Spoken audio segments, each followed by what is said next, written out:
अस्सलाम वालेकुम दोस्तों, मुझे दीन खिलजी कहते हैं।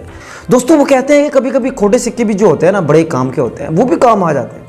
आपको बड़ी मज़े की बात बताता हूँ। आपको पता है खान साहब के साथ जितने भी जो उसके कारकुन थे, वर्कर थे, कुछ पुराने साथी थे और कुछ जो है ना ये वो इलेक्टेबल्स थे, वो ज़्यादातर जो है ना छोड़ के चले गए हैं, ज़्यादातर छोड़ के जा चुके हैं।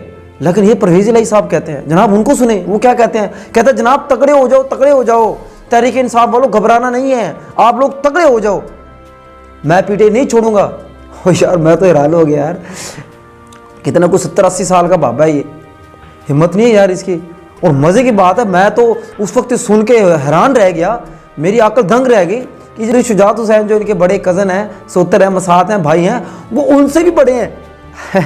अब यहाँ से अंदाज़ा लगा ले, है ना बड़ी अजीब सी बात, कमाल की बात, मज़ाहिया बात। तो खैर दोस्तों बात यह है, जब बंदा दिलेर होता है ना, हो जाता है।